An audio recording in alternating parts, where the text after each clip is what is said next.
الحمدللہ رب العالمین والصلاة والسلام علی سید الانبیاء والمرسلین وعلی آلہ واصحابہ اجمعین، اما بعد۔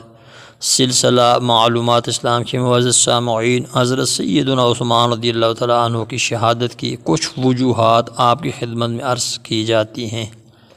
سب سے بڑی وجہ تو یہ ہے کہ اللہ تبارک و تعالیٰ نے آپ کی تقدیر میں شہادت کا انعام لکھ دیا تھا، اور نبی اقدس صلی اللہ تعالیٰ علیہ وسلم نے بہت پہلی اس کی پیشن گوئی فرما دی تھی۔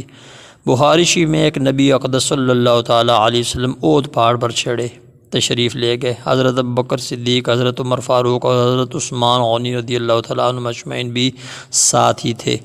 وہ پہاڑ لرزنے لگا، وجد میں آ گیا۔ آپ نے اسے ٹھوکر ماری اور فرمایا، اثبت احد فانما علیک نبی و صدیق و شہیدان، اے احد پہاڑ ٹھہر جا، تجھ پر ایک نبی، ایک صدیق اور دو شہید ہیں۔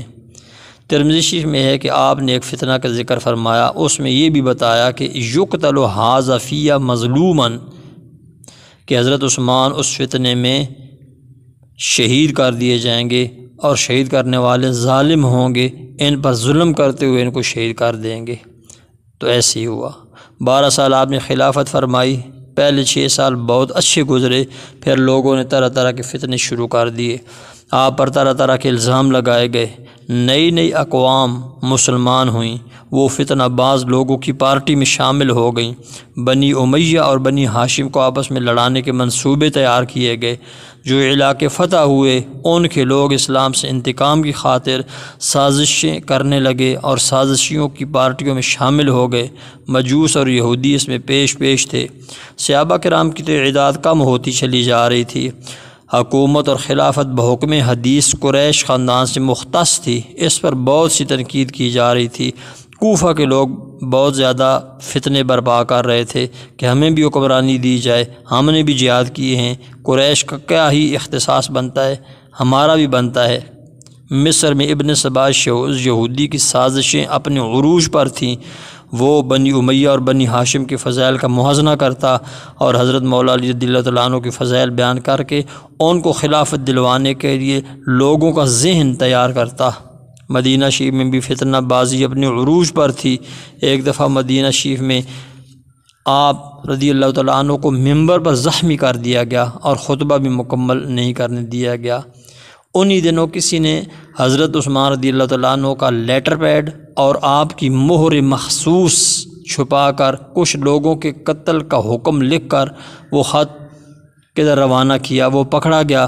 فتنہ بازوں نے اس سے فائدہ اٹھایا اور کہا کہ حضرت عثمان خلافت چھوڑ دیں ورنہ ہم ان کو قتل کر دیں گے۔ تو آپ نے فرمایا کہ میں خلافت نہیں چھوڑتا۔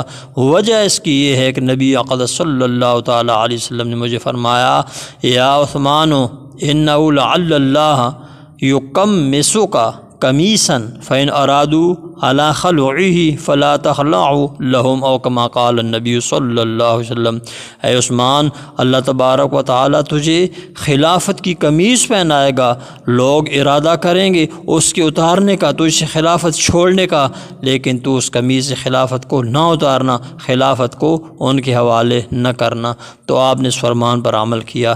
نتیجہ یہ ہوا کہ 18 ذی الحج بروز جمعۃ المبارک 35 ہجری میں بعد از نماز عصر بحالت تلاوت اور بحالت روزہ 82 سال کی عمر میں آپ شہید ہو گئے۔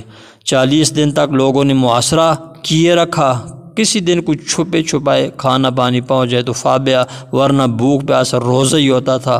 شہادت کے بعد 2 دن آپ کی میت مبارک جسم شریف بے گور و کفن رہا۔ چوتھے دن یا تیسرے دن آدھی رات کو 17 افراد نے نماز جنازہ پڑھی اور تدفین کی۔ بعض کتب کے مطابق حضرت ابن زبیر اور بعض کتب کے مطابق حضرت جبیر بن مطعم نے نماز جنازہ پڑھایا۔ جنت البقیع کے آخر میں حشیہ کوکب، جو اب جنت البقیع شریف میں شامل ہو گیا، وہاں آپ کی تدفین کی گئی۔ حضرت حذیفہ جو نبی پاک علیہ السلام کے رازدار صحابی ہیں، وہ حضرت عثمان کی شہادت پر روتے تھے اور فرماتے تھے کہ ایسا فتنہ رونما ہو گیا ہے جو اب کسی طرح بھی نہیں تھمے گا، قیامت تک جاری رہے گا۔